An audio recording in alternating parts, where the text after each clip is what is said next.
it's a threat, that's when I like you best.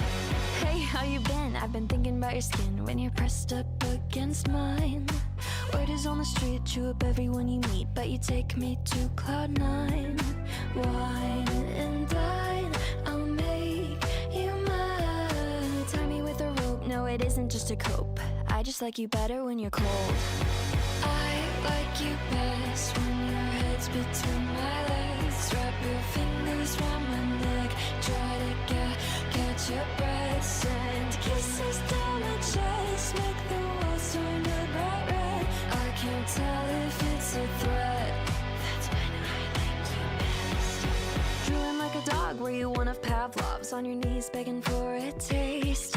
I'll take you for a spin, baby love is innocent. When you look at me, I'm your saint. Wine and dine, I'll make you mine. Leaning for a kiss, no it isn't only this, I just like you best that way. I like you best when your head's between my legs. Wrap your fingers round my neck, try to catch your breath. Send kisses down my chest, make the walls turn a bright red. I can't tell if it's a threat, that's when I like you best.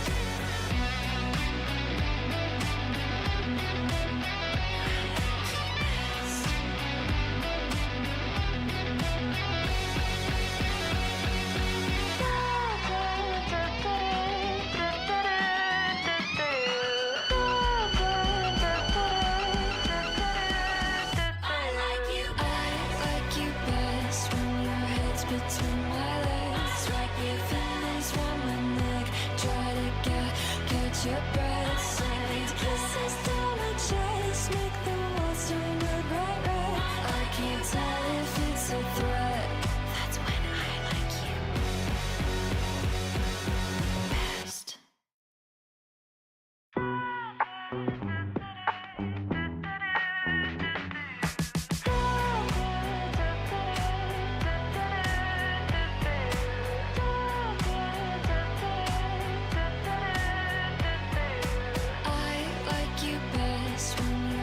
Between my legs, wrap your fingers round my neck, try to catch your breath. Send kisses down my chest, make the walls turn a bright red. I can't tell if it's a threat, that's when I like you best. Hey, how you been? I've been thinking about your skin when you're pressed up against mine. Word is on the street, chew up everyone you meet, but you take me to cloud nine. Wine and dine, I'll make you mine. Tie me with a rope, no it isn't just a cope, I just like you better when you're cold. I like you best when your head's between my legs. Wrap your fingers round my neck, try to catch your breath. Send kisses down my chest, make the walls turn a bright red. I can't tell if it's a threat, that's when I like you best. Drooling like a dog, were you one of Pavlov's? On your knees begging for a taste. I'll take you for a spin, baby love is innocent. When you look at me, I'm your saint. Wine and dine, I'll make you mine. Leaning for a kiss, no it isn't only this, I just like you best that way. I like you best when your head's between my legs. Wrap your fingers round my neck, try to catch your breath. Send kisses down my chest, make the walls turn a bright red. I can't tell if it's a threat,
Hello, hello, hello. Well, there's no one here right now, but, okay. Um, what are we gonna do? Okay, we are going to do some video reactions of SCP. Okay, that's basically what I'm gonna do right now. Um, I decided. Oh,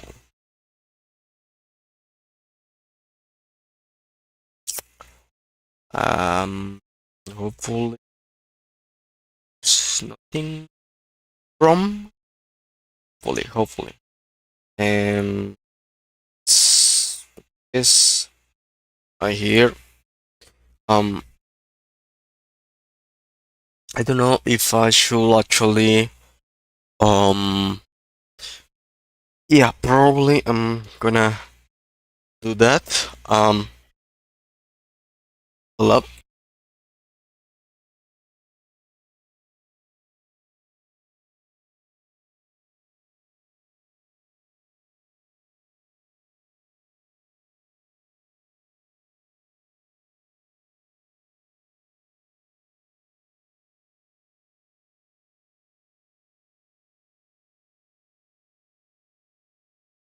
Just like that.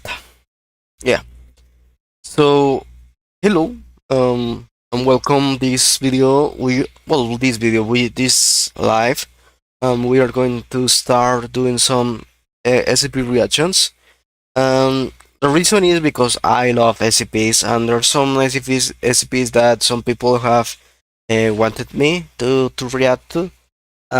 Some others that I found, yeah, I found that I wanted to see what they were.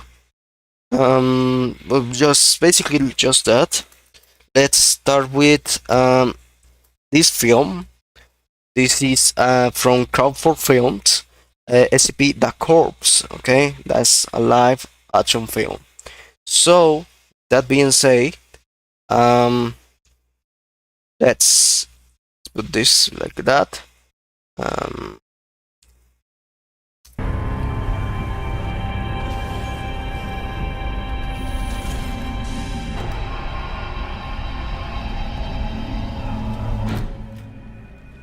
Dr. Scott, I have heard much about you. I can't imagine how busy the site director is. It's a pleasure. Please call me Dr. Roth.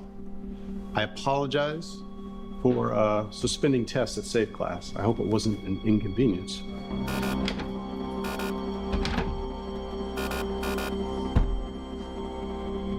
Not at all. Called you in here today because I've heard you've been quite the team player. Go away. Please, at least review our notes. I need in here. Only the site director has access. Safe Class is getting shuffled around. Where am I being reassigned? I mean, I've heard of this one. Well, I have heard of at the very least there's a game that is about like duplication and that they duplicate some SCPs, and at the very least they duplicated this one that at the very that at video game. Basically, what happens is that those things like duplicate every time that you don't see them. Okay, so that's the most that I know. I don't know if in the original SCP that happens too, that they duplicate and well, yeah, duplicate every time that you don't see them. Let's see. You've got to be kidding. Well, As far as I'm concerned, the SCP that we are watching at the corpse, at least the thumbnail, the SCP. I don't know what the number is. I think it's 35. It's about the mask, the possessive mask, the mask of tragedy and things like that. I think it is based on this film is based on that SCP. So I'm going with that in mind. you want a break from studying sentient lawn flamingos? Come help my team. Doesn't the site director realize his meddling only impedes progress? Well, he may not be around for long. What? Don't repeat this, but he's retiring. And the rumor is that whoever cracks this problem my team has been working on gets his recommendation. What recommendation? To replace him. Can we get medical to 1507? I'll do it. I'm just happy to help. What were you doing at Safe Class? Testing.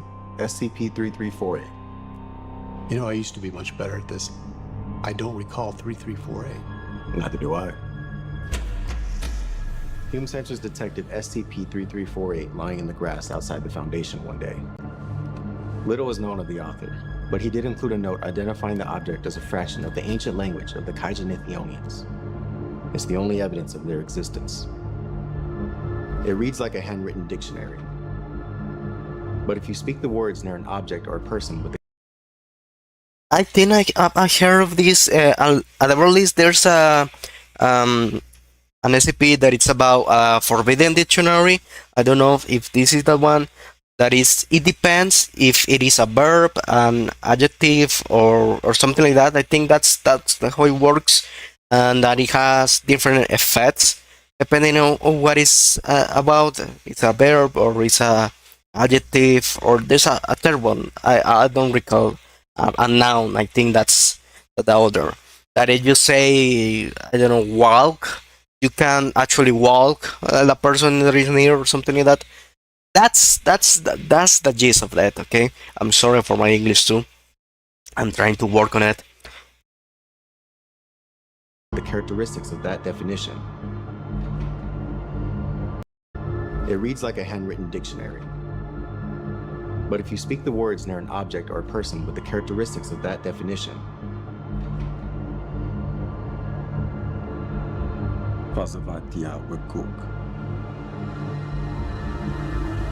the object loses those traits. Okay. Obviously, the Let's see. implications of anyone wielding the Kaijanithionian language for personal gain are devastating. Who can you trust with that power? Yeah, love, So we're smell, dosing amnestics every time we that's... exit testing. No exceptions. The amnestics erase the recent memory. So, like you, I also don't remember 3348, but I have read our notes. And have you completed testing on all the words? All but one.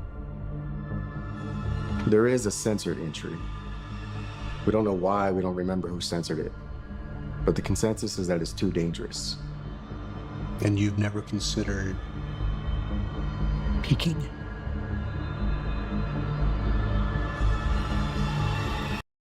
Okay, what word that could be? I don't know if they are going to explain it, but I mean, there's like concepts like love.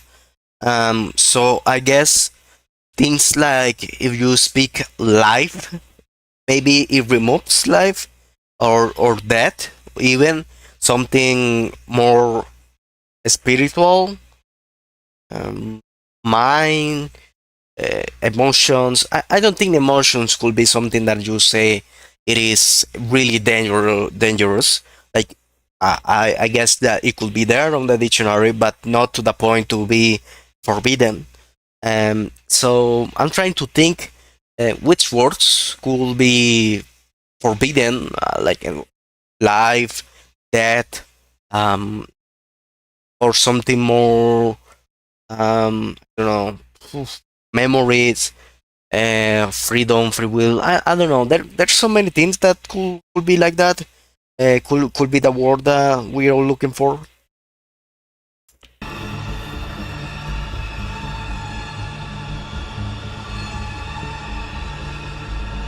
To forget. Whoa. I mean, I want to pick at the words that it says. Like hunger, slippery, soft, sweat, broken. But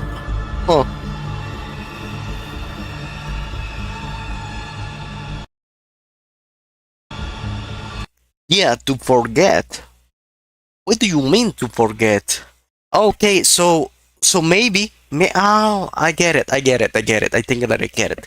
So the idea is that because the dangerous, how dangerous the words are, you are anesthetized every time that you get out of testing. Okay, that's what I'm getting. So basically, to you saying the word forbidden word of to forget, you basically will remember even if you get anesthetized. You are going to remember the words. So that's that. So that's why it's dangerous, because you are not going to forget anything. Maybe don't forget the words. Maybe you have some other knowledge about it. But let's see. Let's see. It's interesting. It's interesting.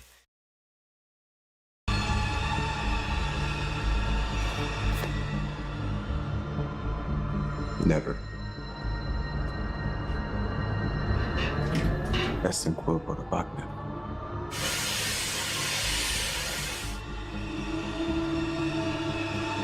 You did it. You did it. And you saw the world, bro.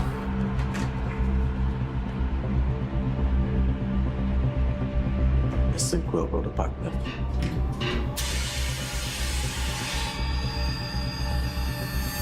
That would be against the rules. If anyone were caught doing that.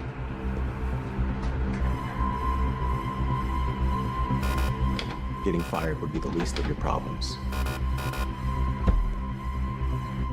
I admire that. I'll cut to the chase. You've not been here long. You may even be the youngest doctor we have, but you've already developed something of a reputation. They call you the savant. I hear you're driven, ambitious, and that you have an instinctual understanding of many SCPs. Many come to you for help. I want to show you something.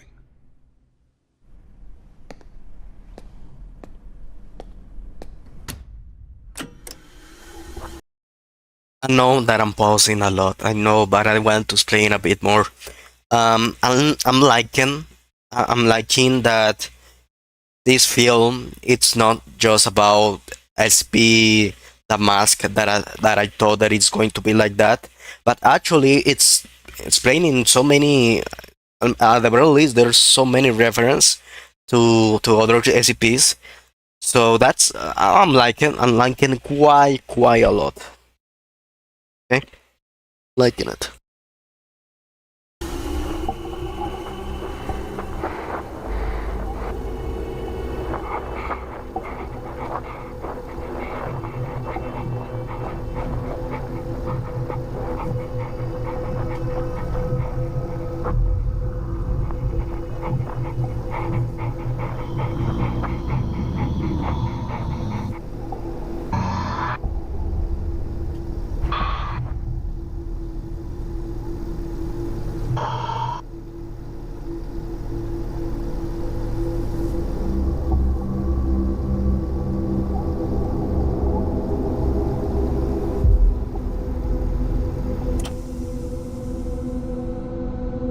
Are you familiar with SCP-106? Vaguely. Looks like a rotting corpse. Oh, the old man, right? Yeah, the old man. Like I say that I normally I don't know the number, but I know like the nickname. His chamber with magnets just to keep it off the floor, to keep him contained. A few years back, there was a breach. 106 got loose during a test. He pulled our videographer into that. He was a young guy. We never got him back. 26 hours later, we found his camera outside the test chamber. Why are you showing me this? You've proven to be quite helpful with difficult problems. Is there anything here that could be interpreted as a time displacement to you?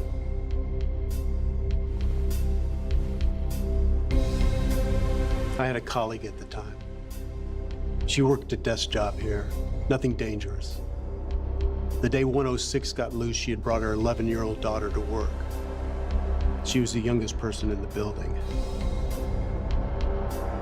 I wasn't putting her in any more risks than she already was. We used the girl as bait. We recaptured 106. But we lost the little girl. Her poor mother still works here. hoping her daughter will reappear one day. I'm retiring soon. Okay, first of all, that's fuck up, okay? That sounds way too stupid. Okay, like I understand that the old man likes to pray to people young, from I don't know how many years old, like 5, 10 years old to 25. I think that's the range. But they have D-class personnel for that. Okay, there's so many things that I want to talk about this one. Okay, first of all, in the case that the SCP Foundation allows people to go like people that don't have anything to do with the SCP Foundation to be on the quarters, because I don't think the SCP Foundation will actually do that. Okay, they only allow the personnel. They don't allow people to bring their daughters, to sons, father, mother. They shouldn't. Okay, that's something that I'm not really familiar with that. And saying that the youngest person in the building, that's another thing that it's wrong, because there's not like the old man doesn't prey on the youngest people in the youngest person, I mean, within a range, but a young person, that's it. It's not the youngest, but a young person, and a young person could be from 10 to 25, and they have D-class personnel. I'm not really understanding why are they trying to bring up that little girl that doesn't have anything to do with the Foundation. So yeah, that's fuck up. That's messed up. Yeah, that's better. That's messed up. And doesn't have any sense. But I'm gonna allow it because everyone has free will to do with the interpretation of the SCP. But still, it's messed up. There are other options. Yeah, I think that's one of the worst that you could have done. But my mind always drifts back to that one event. If there's any chance that time runs differently in there, if there's any chance she's still alive, I want to know. I can't tell from the footage. Can I get access to 106?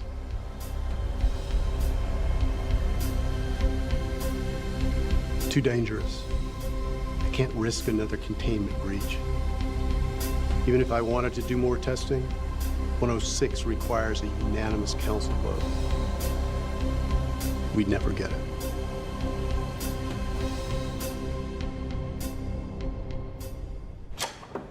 Thanks for coming by, Dr. Scott. You're doing great work. Sir, there's something else I wanted to discuss with you. You have your notes? Yes. Keep him on track. We've already agreed to his demands for a body, but that only gives us 3 minutes. Be quick. Transferring D personnel.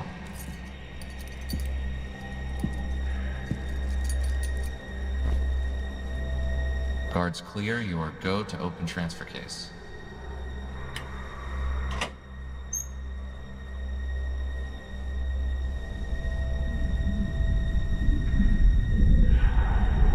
Okay, the mask. I was saying what they want with a D-class. It's going to hurt, brother. Timer start. Timer set, 3 minutes.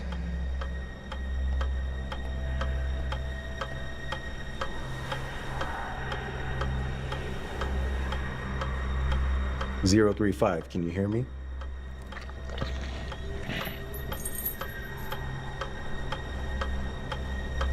I need you to tell me who helped facilitate your escape attempt. It wasn't my attempt. I can't control what others choose to do. Knowing more Yes, you about the can. psych profile of Yes, you those can, most brother. vulnerable to I know. manipulation will We help know, us brother. We know. Manipulation? 2 accusations right out of the gate. What, did they make you the bad cop? If not, you really need to work on your rapport building. Listen, I can tell you the facts. Okay. Now you're speaking my language. I thought you only spoke Kaijin Ethiopian. Relax, they didn't hear that. Tell me, Dr. Scott, if someone breaks the rules, should I rat them out? 2 minutes. I guess that depends. Is loyalty to the coordinator of a failed escape attempt worth all this? Or do you want powerful allies? Worth all this? I have a body. Legs to stretch, even if it does decompose in 3 minutes. This is the best 3 minutes I've had this week. What are you offering? What do you want? Bodies. They've slowed down testing and never get to feed anymore. Rumor is the researcher who puts this issue to bed gets promoted. Give me what I want, and as site director, I will make sure you never sleep hungry again. The site director has power over all SCPs and operations. I mean, it makes sense why the mask wants more bodies, but still, I think that he shouldn't agree to something so, I mean, so vague. Like, I think the mask is smarter. He should be actually wanting more. Operations in this facility. 30 seconds. If he went out more, I'd get in his good graces. 15. Dr. Ramirez, the psychologist examining my interviewers, may herself need to be examined. That's one secret revealed. Failed to give me what I want, and I dropped the other. Time.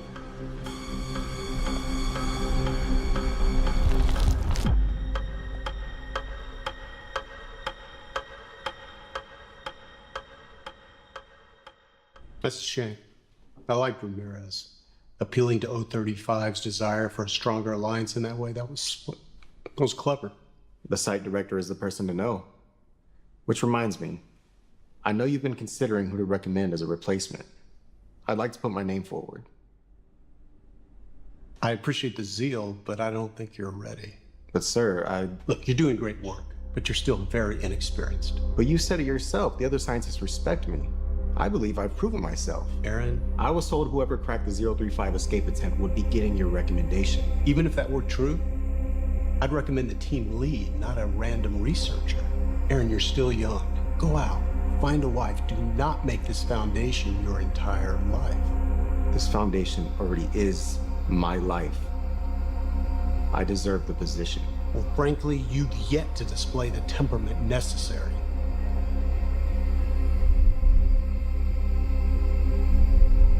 I must become the site director. Don't do it. The recommendation is Don't do it, brother. We'll see.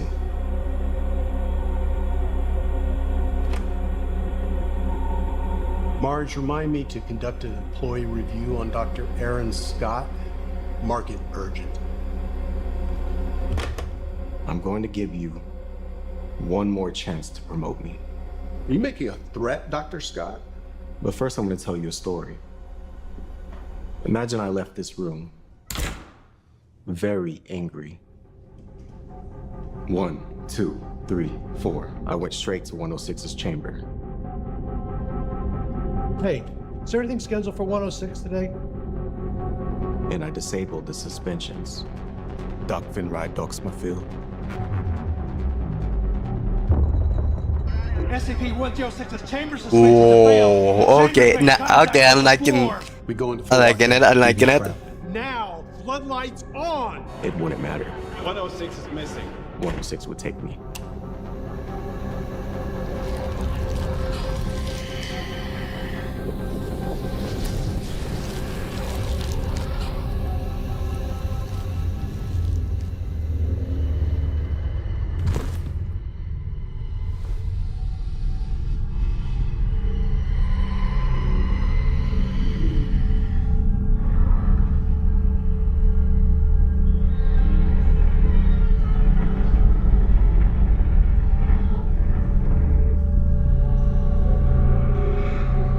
If you're stupid enough to get caught by 106, you deserve your fate.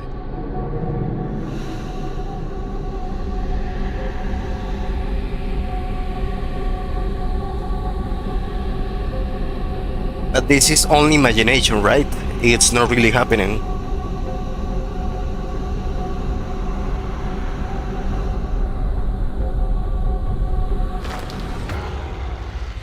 Got you.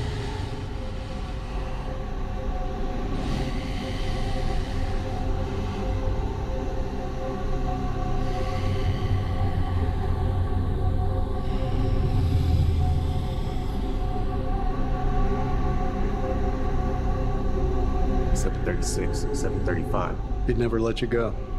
I wouldn't leave it up to him. 290, 289, 288. Sairo Hyderabad Felonian.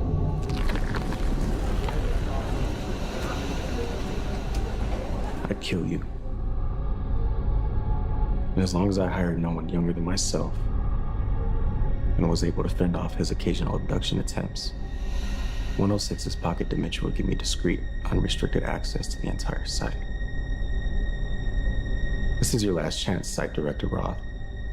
Recommend me as your replacement, or die. You're delusional. Even if you managed a single step in this process, I'd be swarmed by guards. I know your plan. You're not getting anywhere near 106. You are leaving this room in handcuffs. This place deserves a better site director. One that doesn't accidentally sacrifice little girls. You scum!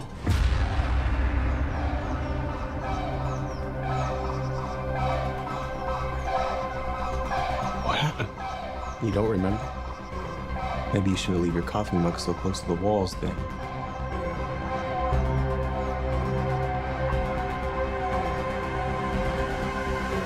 Did I say I would do these things? Or that I already did?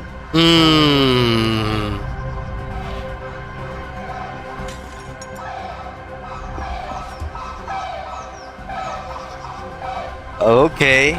I see, I see. Did you forget we're in a lockdown? Let me out! You see, I promised someone I'd be getting that promotion. Let me out! And I'm a man of my word.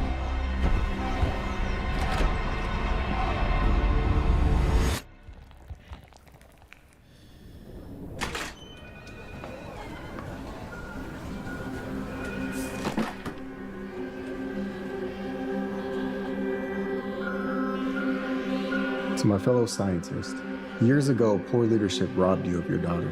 You've been a loyal employee. You deserve the truth. She's not coming back.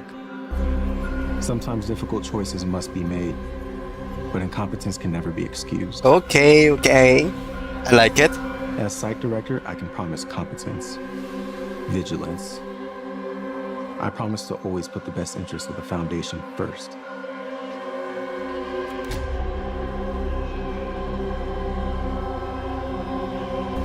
This facility is my life.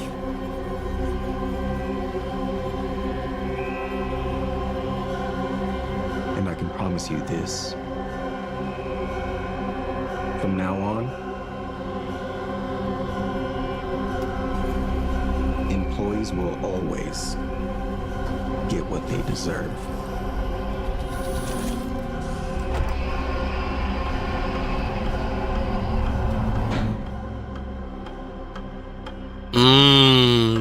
Okay. That was amazing, brother. That was amazing. Such a good reg. Base head on SCP. Okay, yeah. Yeah, okay. I guess SCP 15 out 07. It's the flamingos. 33. No. Yeah. And 3348 is the Forbidden Dictionary. Such a good one. That was great. That was great. Now let us see if there's something that they say. Normally, I want to check the comments and see what happens there. Ooh, SCP the hallways, back rooms. We could check that one another time, I guess. Okay. Got in a vending.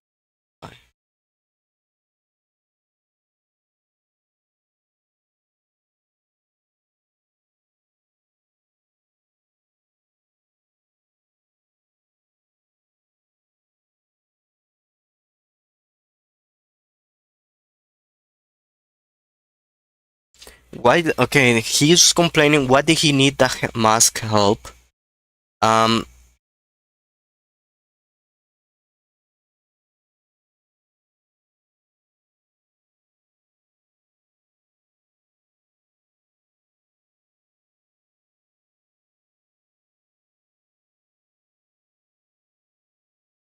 yeah, like he needed the help to uncover the mask. So, but the mask knew about it, so he needed to calm the mask for him to not rat him out.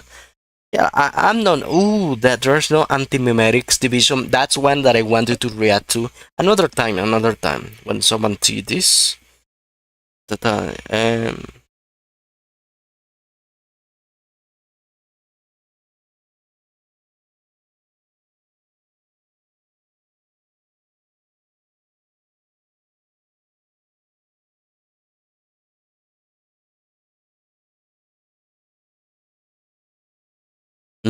I like it. Anyway, that was a good one.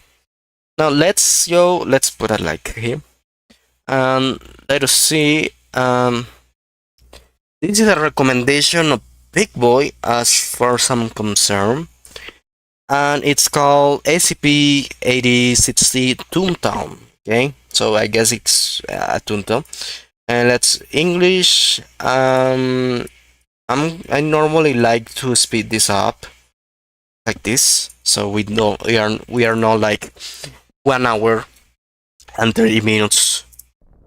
SCP-8060 Toontown. Cartoon physics is a term for the way that physics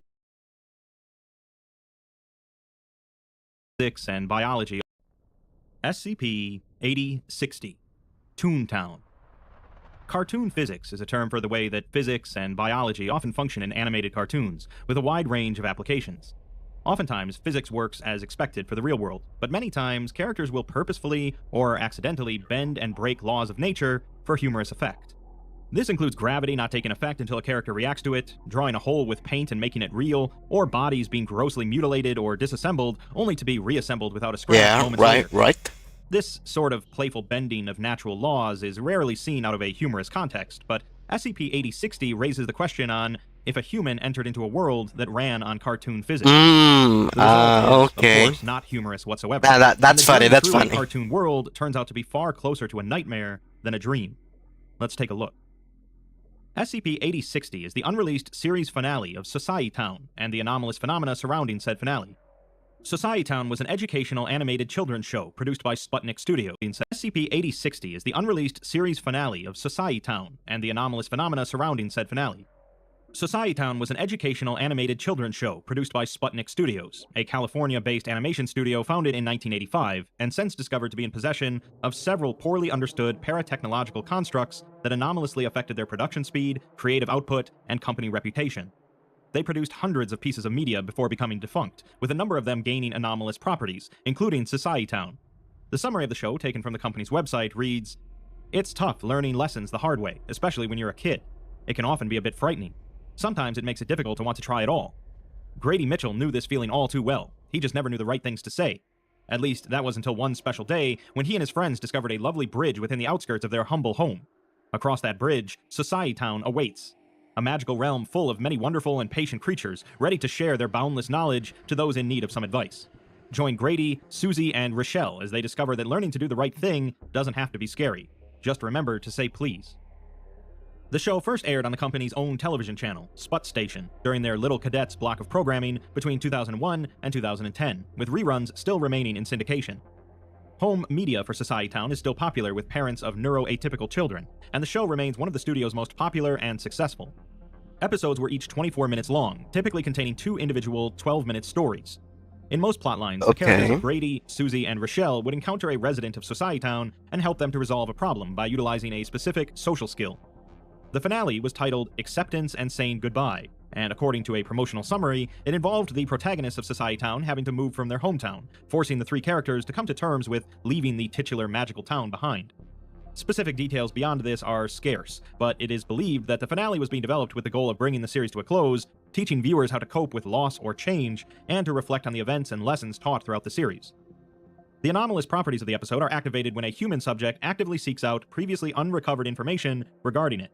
Okay, Includes, okay. but is not limited to detailed transcript of the events of 8060, storyboard and production materials, commercial teasers, the production timeline. Yeah, you're and trying the to whereabouts of figure, Horace Kerman and Della to Morant. research When a about subject it. intentionally searches for At undisclosed least information. undisclosed information, right? Like when you try to research for it, yeah, you get stuck. I guess you get stuck here. Let me check. Regarding it. At least it starts the Unrecovered information includes, but is abnormality. not limited to, detailed transcript of the events of 8060, storyboard and production materials, commercial teasers, the production timeline, and the whereabouts of Horace Kerman and Della Morant. When a subject intentionally searches for undisclosed information regarding the finale, they are always capable of discovering a plausible way of recovering the desired information, with digital formats being the most commonly discovered medium during the early stages. Attempts to follow up on any of this information, however, is often difficult, to the extent that it may confuse some individuals or discourage them from continuing to engage with the anomaly, as it typically directs them to unintuitive and unconventional sources. Subjects continuing to research past this point will have physical items relating to the undisclosed information manifest in areas the subject frequents, situated in places the subject would be highly likely to discover them in. The information portrayed within these items is usually cryptic and personally intriguing to the subject. Those researching the finale at this stage will experience brief dissociative episodes, followed by intense audio-visual hallucinations, which typically involve characters from the show giving the subject advice relating to their search, but have also included unrelated and bizarre occurrences. It's noted that none of these hallucinations have been reported to involve the characters Grady, Susie, or Rochelle. Although those experiencing these hallucinations are often aware of their abnormal nature, many have expressed an intensified feeling of curiosity upon witnessing them, but it's unknown if this is the result of an anomalous influence or not.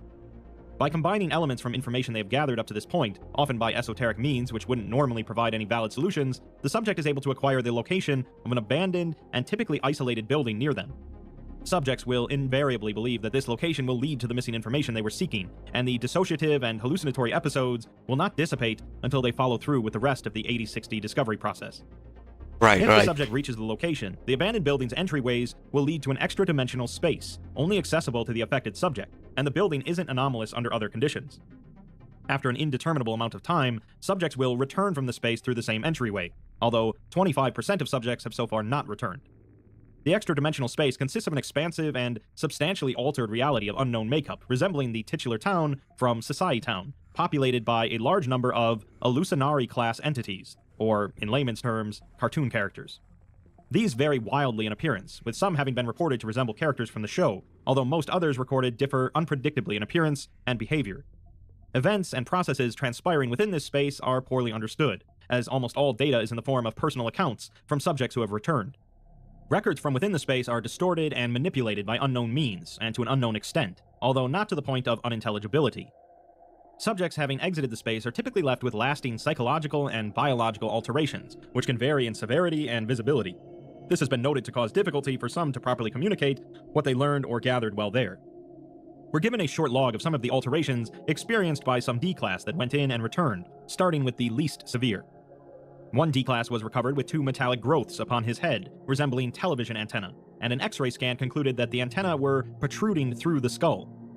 Aside from annoyance that the antenna didn't work here, the D-Class was otherwise psychologically stable, and described his experience there as riveting. Another exited the space gagging and nearly suffocating before regurgitating a grossly distended and discolored eyeball that burst on the ground into bright green, rapidly sublimating fluid. Ultrasound imaging revealed several foreign objects, including an unbranded bag of potato chips and intravenous syringes embedded in his internal organs, as well as heavily saturated viscera. He expressed an acute fear of magic, which intensifies when presented with fantasy iconography. Another D-Class appeared physically and psychologically unchanged after exiting, but it became evident that her appearance was gradually changing at a rate much faster than human biology would permit, with the process significantly accelerated when she was not being visually observed. She typically maintains a general resemblance to her initial appearance, but on rare occasions she spontaneously gains or entirely loses facial features or extremities, or develops severely distorted proportions. These incidents do not last more than several milliseconds before reverting to a conventional body structure. Another exited the space with no physical differences, aside from small specks of acrylic paint on her jumpsuit, but she began to display uncharacteristically considerate and sociable behavior. It's noted that she was incredibly reclusive and hostile to Foundation staff before this change, and when asked, claims that she learned a valuable lesson, although the lesson is different every time she's asked to elaborate.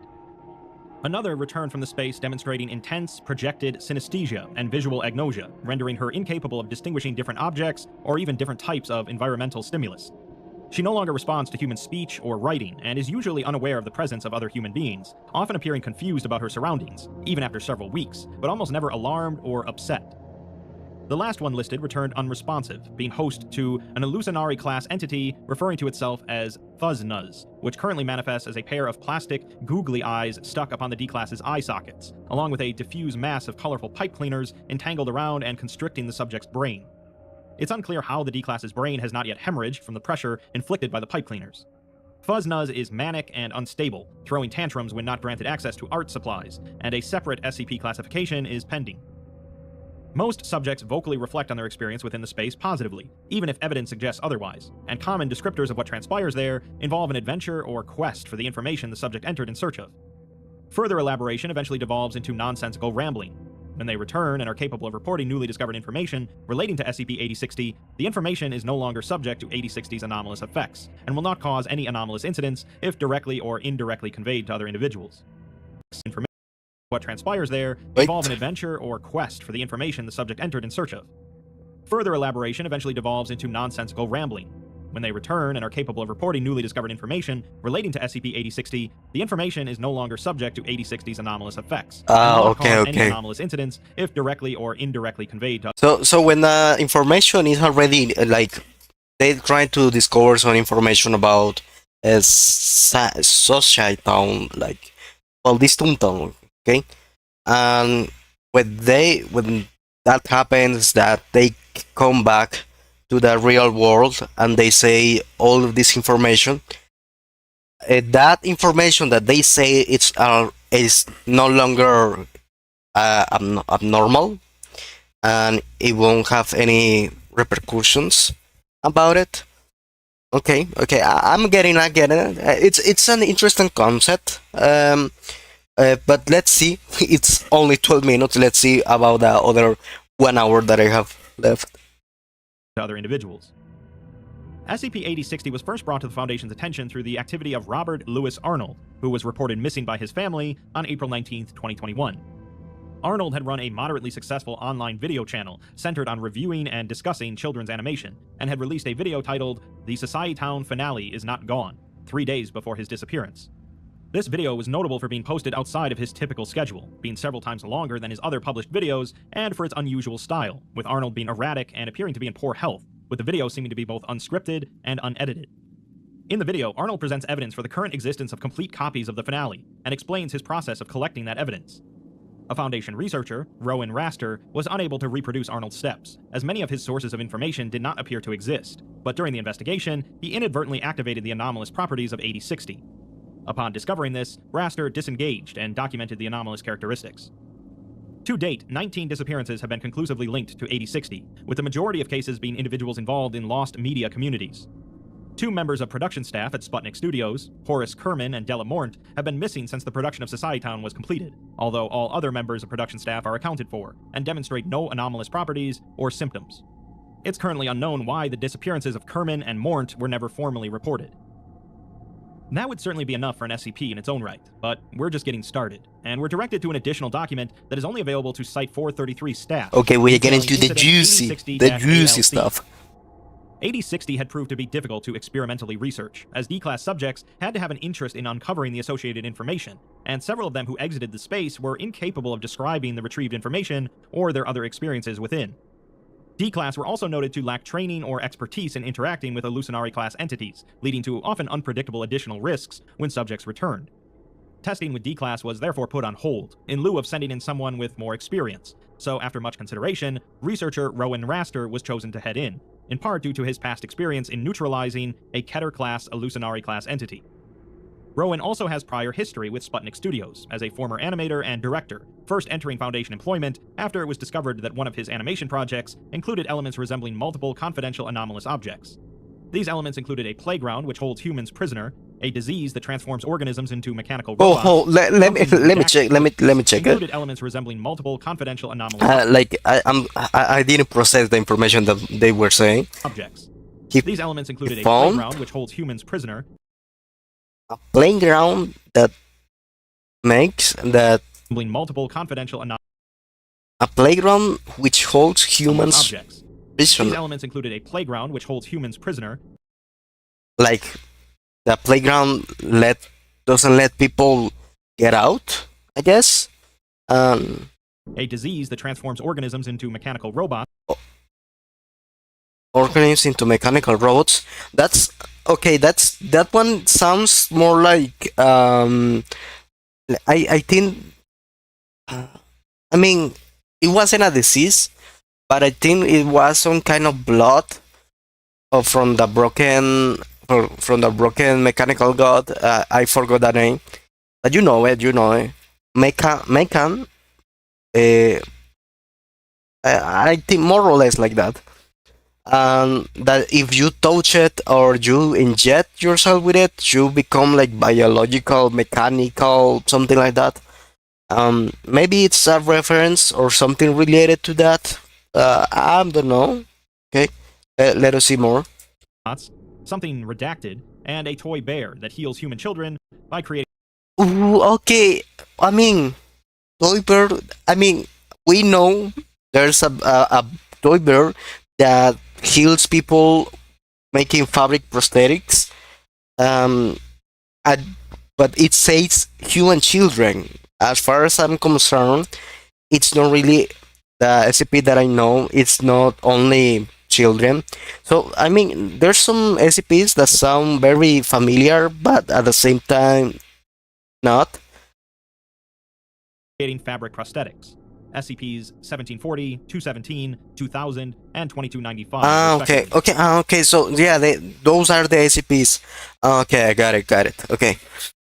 I mean, I guess the SCP that I'm describing is one of those. Oh, one of these. Yeah. It should. One. I think that some. Maybe it's the. SCPs 1740, 217, 2000.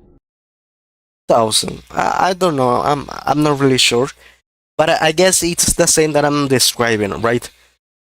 And 2295, respectively.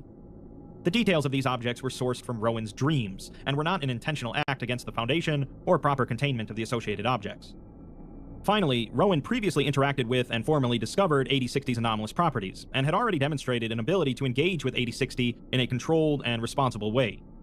Rowan was provided with a field journal, notebook computer, digital camera, and a standard survival and emergency preparedness pack. We're given a collection of his records taken from the extra-dimensional space, and it's noted that some parts of them have possibly been manipulated. In the first audio log, Rowan says that he's standing outside of the building containing the entrance to the space, an old shed in the middle of nowhere. He admits that he's nervous, as they aren't even sure what goes on in there, and the thought of those weeks of preparation culminating in him going missing is very disquieting. Negativity won't get him anywhere, though, as the Foundation has him well prepared, and he's certainly been through worse. He just wants to savor this moment before he goes in, a moment of quiet out on these windy plains, although he does note that there's a starry-eyed eagle beckoning him closer to the entrance. Speaking of hallucinations, he saw a parrot crash into his window while he was scrolling through a Sputnik fan site, and it splattered on the wall like paint before drizzling downwards like syrup. He admits that the reason he's doing this is a bit personal, as once he found out that Horace and Della were missing, he knew what had to be done. He didn't know them all too well during his time working at the studio, but nobody deserves to be forgotten the way they have. If he finds them, that could mean retrieval missions for everyone else who got lost in there. Okay, yeah, like I guess he worked on the studio. Maybe I'm saying wrong things, like I'm mistaken it. I'm making a misunderstanding. But I guess at the start it was saying like there were 3 people working, 2 were missing. So I guess he's the 3rd person that it's not missing, and that he didn't knew them very well. But I guess like he respect them in a kind of manner. Yeah. He knows that on some level, 8060 is generating the evidence it gives people, but that doesn't mean that the evidence is inaccurate. So much has been cropping up in relation to the 2 co-workers, with the whole reason he knew where to find this place being some old, obscure magazine that had a page discussing Kerman's last film role. He had to cut out all the numbers in it and rearrange them by color, which was a pain, but if it means he gets to save them, he'd do it 10 times over. Rowan begins pacing back and forth, and also admits that he did watch some Society Town to prepare for this, before further admitting that he watched all 7 seasons. Okay. He remarks that it's not bad, and has a lot more creativity than he was expecting from a preschool show. He's surprised that they were able to keep the concept going for as long as it did, and he really liked the choice to make the residents of Society Town so artistically distinct from the main characters. He decides that he stalled for long enough, so he shakily heads towards the entrance to the so maybe I'm wrong. that Yeah. there is a non-zero chance that he'll go missing, or his brain will be scrambled, or he'll die, and if any of that happens, he says to forgive him for failing the mission. The next log is from inside of the space, and Rowan states that he thinks that he just got here, but he can already tell that this place makes you lose track of time. People think that going to theme parks is like being inside of the show, but that's just real plastic and concrete put into the shape of fake settings. This is the real fake, the true false. He's looking around the town square, and it's like everything glows, even the shadows, except the edges. Glow isn't even the right word, really. It's more like the light is straight on his eyes. When he looks at himself, he doesn't really fit yet, and the layers don't always work out how you think they're supposed to. It's also like smell and taste don't exist here. It's just sight and sound and touch. Even touch isn't really touch, with there being a tactile double image to everything. He feels wood grain on a door, but he also feels the glass and static electric buzz of a television screen. There's not much to hear yet either, just his own perfect Foley footsteps. There's no wind, no room tone, and he can't even hear his own heartbeat out here. It's like things can only make a sound on purpose. The surroundings feel familiar, but he guesses that that's only because they're supposed to. If he tried to compare them to any of the sets from the show, they don't actually match up, so it was a waste of time to find all of those maps. He's pretty sure the roads behind him keep changing, and the street signs definitely are. Asking for directions might work, especially if he asks politely, but there hasn't been anyone he can get a straight answer from. There's entities around, sort of, but they're all distant, one way or another. For a lot of them, he's not even sure if you can call them toons at all. It's more like they're painted onto the scenery. You can kind of tell that they're alive just by looking at them, but it helps if you look through something to see if they're on the level or not. He tries to approach them, but it's like trying to walk closer to your own nose. There's no one he recognizes from the show, but maybe that's a good sign. This can't be all there is to it, but he obviously needs to go farther, or deeper, if he wants to find anything. The next entry, now taking place at Olivia's bakery, features an interview between Rowan and an entity that was willing to talk to him, named Alfred. Alfred is roughly humanoid, seemingly constructed out of clay, with an enlarged head and eyes. It moves in a jerky but controlled manner, visually similar to stop-motion animation, and appears to speak by moving a snout-like feature on its face. Alfred speaks in a casual manner, stating that this place isn't really its style, and when it finds out that Rowan is filming the interview, it waves and says hi to its mother. Rowan asks it how it's feeling, to which it says that it feels like Alfred right now. Rowan clarifies to mean how it feels emotionally and texturally, to which it says that it feels like itself, and that's how everyone should feel. Rowan says that it sounds happy and content, and Alfred replies that it's tried those before, and they're great. Alfred begins hopping up and down excitedly before Rowan tells it to settle down, causing it to flatten itself, resembling a pancake with eyes. Rowan asks it if it has ever met anyone like him before, a human, but Alfred asks what he is, as it is an Alfred. Rowan's not sure he should be giving his name out, but Alfred asks about his character, all of the stuff that he's strung up with. Rowan decides to change the subject, but is interrupted by a cartoon dolphin with a funny thin mustache, wearing a tuxedo, that approaches their table and places 2 plates with loaves of bread down. Rowan remarks that the dolphin doesn't really look like Olivia, and asks if he can have its name. The dolphin promptly replies no, as it rather likes it, before leaving. Alfred crosses its arms, stating that he doesn't want to say his name, but he asks for everyone else's.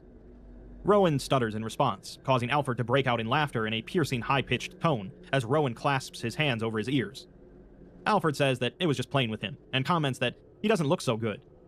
Rowan explains that he's not used to all of this, at least not on this scale, but he really shouldn't be saying all of this. Alfred replies that it will do him good, talking to them, as it helps to talk. Alfred then climbs on top of the loaf of bread and lays down on it, as Rowan asks it if it is familiar with Society Town.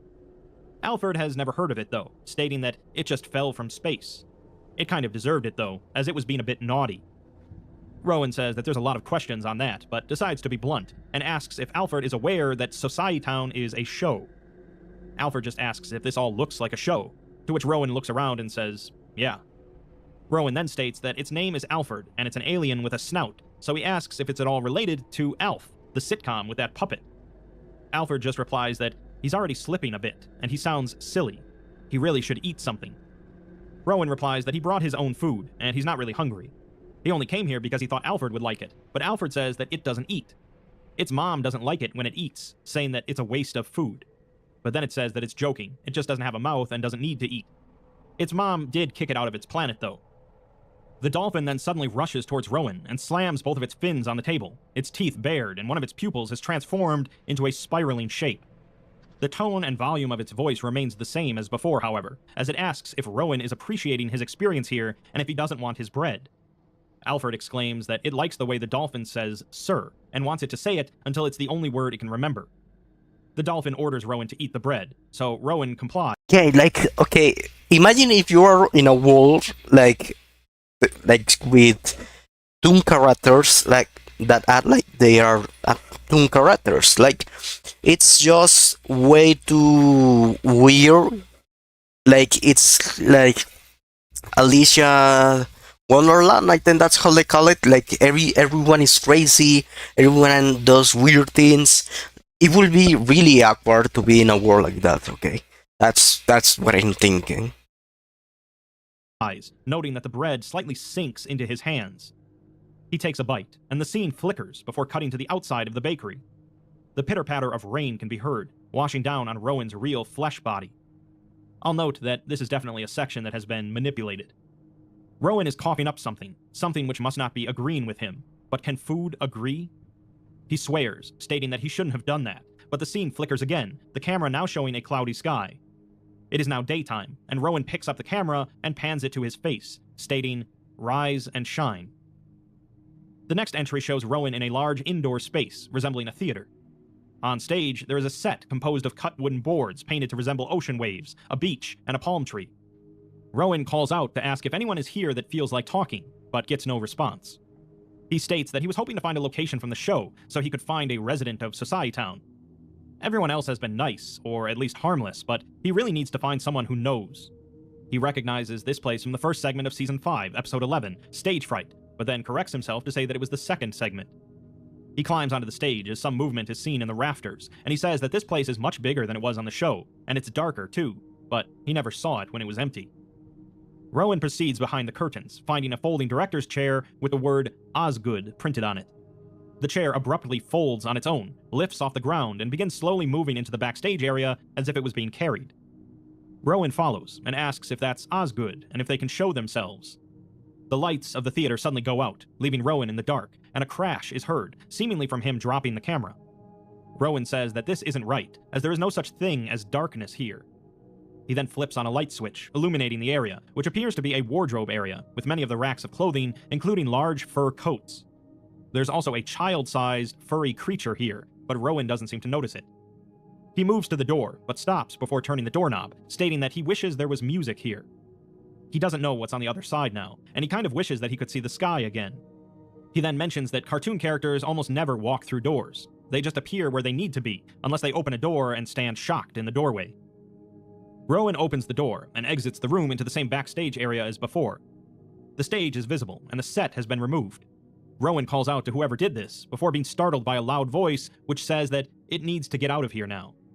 Rowan rapidly turns around and finds a television set behind him, showing a scene from the film Toy Story 2. Rowan exclaims that he's losing his patience, and he's just trying to get some simple, friendly answers. There's then several seconds of silence, along with footage of a large bronze statue, although the subject of the statue is not visible. An echoing voice tells Rowan not to mind it, as they're just nuisances. The fourth entry is just a hand-drawn image of Rowan's favorite Societytown resident, with text reading, "Where is he?" The fifth log has Rowan speaking into his recorder, stating how confused he is. He just feels like he's in a pinball machine, just constantly getting hurtled to the next thing, and he's lost track of time already. Things kind of cut in his mind, with him thinking about going somewhere, and then he's just there. He's really not sure what he's supposed to do next, as all he can do is just explore. He snuck into an alleyway a few moments ago and saw a bunch of toons that all sort of looked the same, just blank stick figures.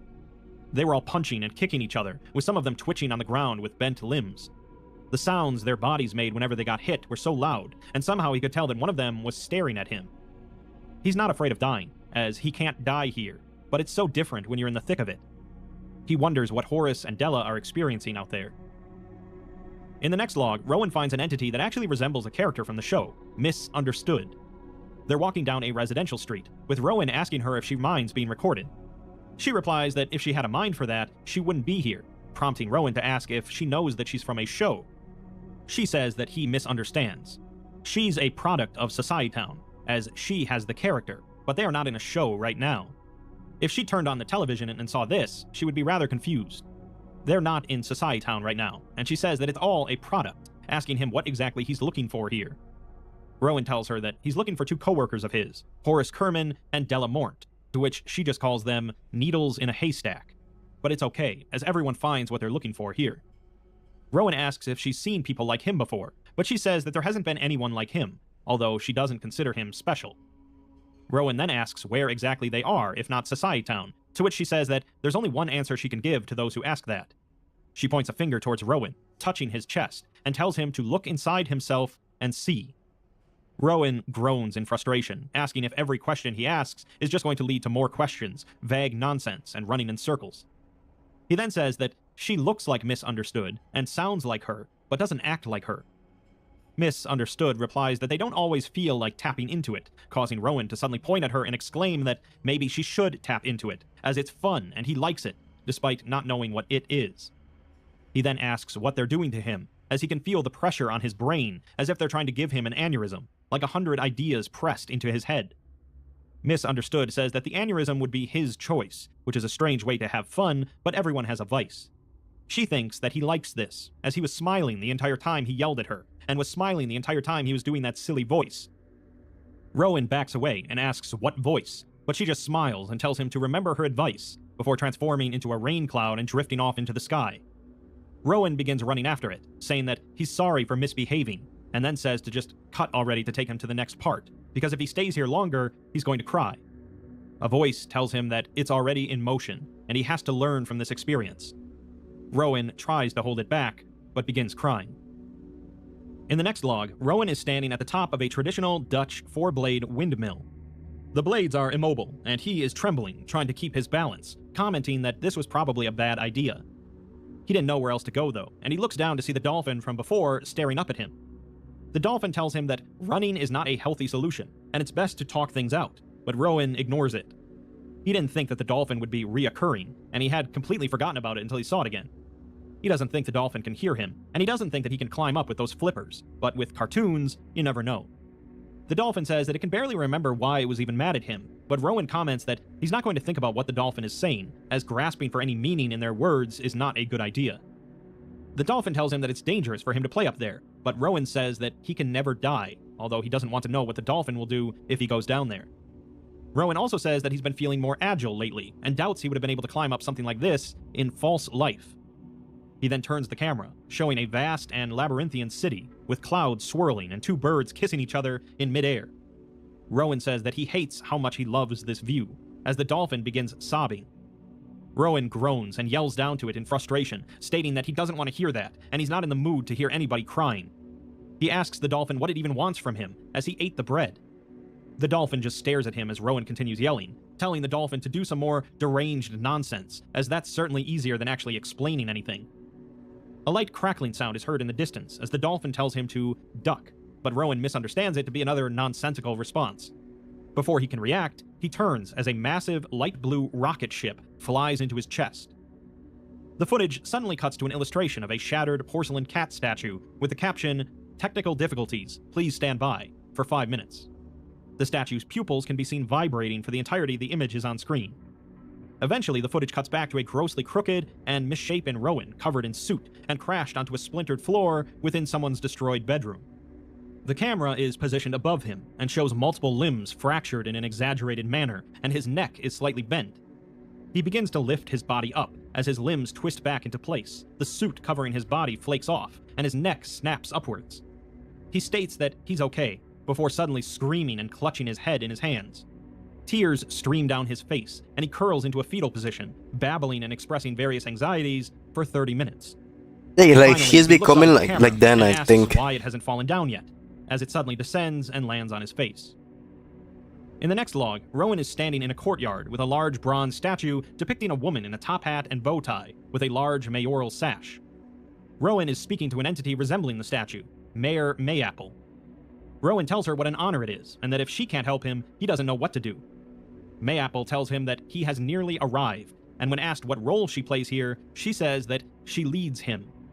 He's happy to hear that, and says that he heard that this place isn't actually Society Town, asking her to confirm this. She replies that she cannot call this a location, but they have all things. He then asks if she's met anyone else like him here, meaning humans, to which she says that she has seen them, but only from the inside. He asks her to elaborate on that, but she just says, not yet, so he moves on to asking if she normally encounters other toons here or spends most of her time on her own. She replies that she's not lonely, as she doesn't need to be, and she's always full. Rowan says that that's good to hear, asking her how she feels about never appearing on screen in Society Town, causing her to go silent for several seconds before stating that that's a personal question. She didn't like that. Quickly asking if she knows anything about the status or location of Kerman or Mort. Mayapple ignores the question, instead telling him that he's been a good boy and she's going to give him something, as he's almost earned it. She removes her top hat and retrieves a luminescent object from it, holding it out to Rowan. Rowan looks at it for 92 seconds before taking it, telling her in an unusually high-pitched voice that he can't tell them all how much this means to him. He wants to thank all of them for teaching him, challenging him, and encouraging him to be a better person. He's going to hold on to these memories and these lessons for the rest of his life. He may be leaving, but he'll never forget them all. The object then emits a burst of light, washing out all visuals, and a loud, low tone is heard alongside an unidentified voice. The next log is just text from Rowan, with him stating that he might be hitting rock bottom. On his way here, he looked inside a grocery store window, and there were two little rabbit men yelling at each other, trying to put up a poster. They were speaking Portuguese, but there was still some good slapstick, and he was actually enjoying himself until he laughed, causing them both to turn around and watch him. He thought that they would do something, but they just kept staring for minutes, like he was their cartoon. Eventually, he just walked away, and as soon as he was out of sight, he heard them bickering again. Saying that he's lost is an understatement, even after asking the mayor for directions. He doesn't think he's ever had less of an idea where to go, or where he can go. He keeps seeing the same landmarks, and he doesn't mean similar-looking buildings. There's a monkey the size of a skyscraper, and he knows it's the same one because every time he passes it, the pile of gigantic banana peels on the ground next to it gets bigger. At least back where he used to come from, you at least knew you were on a sphere, and if you walked long enough, you wrap around to the other side. Here, he thinks there's directions he hasn't even thought of yet. The way he prepared for this is just comical, except it isn't. He doesn't know how long he's even been here, but the only time he even looked at the MREs, the first aid kit, the blanket, and everything else was when he dumped it on the ground and left. This isn't a place where he can get malnourished or get an infected puncture wound. The only way to find out what he's looking for is going to have to be to think differently. He followed a chain of logic to get here. He has but to think like a cartoon, yeah. He's going to have to think dangerously and funny. This probably all just sounds like funny way, yeah. From someone who signed up for this, and maybe he really does just need something to lift his spirits. This would be the perfect time for a certain big green guy in a striped necktie to make an appearance, but he'll try to keep his expectations low. In the following log, he states that his head feels heavy, with every thought feeling like a centipede is wriggling along with it. He thinks that it might have something to do with the graffiti he's been noticing deeper in this place, and wonders if there's any laws out here to prevent that. He would take pictures, but the reason he can't is in relation to why his head feels like an ant farm. A lot of the graffiti is definitely info-hazardous, and it's to the point where he's not sure which thoughts are his own anymore. He has written down a few examples, though, and if it turns out that they're too info-hazardous to even be written about, then burn this. One graffiti read, "Walk the walk and talk the talk," with the paint still wet when Rowan touched it. Afterwards, he felt extremely confident and energetic for a while before becoming extremely depressed, having to sit down. There's a chance it was a chemical reaction, but he thinks that it started before he touched the paint. Another was a spray-painted image of a blue snake coiled around a golden egg, which hurt Rowan's eyes to look at, like staring at the sun. Another was the words, "Does anyone else here like Steely Dan?" which caused him to get "Old Black Cow" stuck in his head. He's 99% sure that he's never heard of that song in his life, but it is possible that he forgot, so this would be non-anomalous. Other graffiti caused him to hear words inside of his head, or the sound of heavy footprints and laughter, or the words looked stinky. Another was a face in fluorescent magenta paint, which he was sure was someone he used to work with, and he stood there looking around, waiting for them to show up, until he looked at it again and realized that it didn't look anything like them. He ends the log by asking the Foundation to forgive him, as this mission has been a total failure. In the next log, he writes that he ran into a group of toons in the woods, with them looking different than most of the others, but he's seen a lot of different-looking Illusionari-class entities here, so he doesn't know if that means anything. Yeah. Something about these ones made him feel a little nostalgic, though, or homesick. It could be that they were just hanging out together, standing around, Maybe talking like maybe they friends. are They weren't the whacking each other on originals, head with the big hammers or characters on anything, the so he guesses that it reminded him of people he Society used to know. Society They were Town. nice, too, and they seemed friendly, but he felt like he was intruding, so he made an excuse and left. He feels a bit out of place here, and a bit lonely, so it could be nice to run into someone from Sputnik again.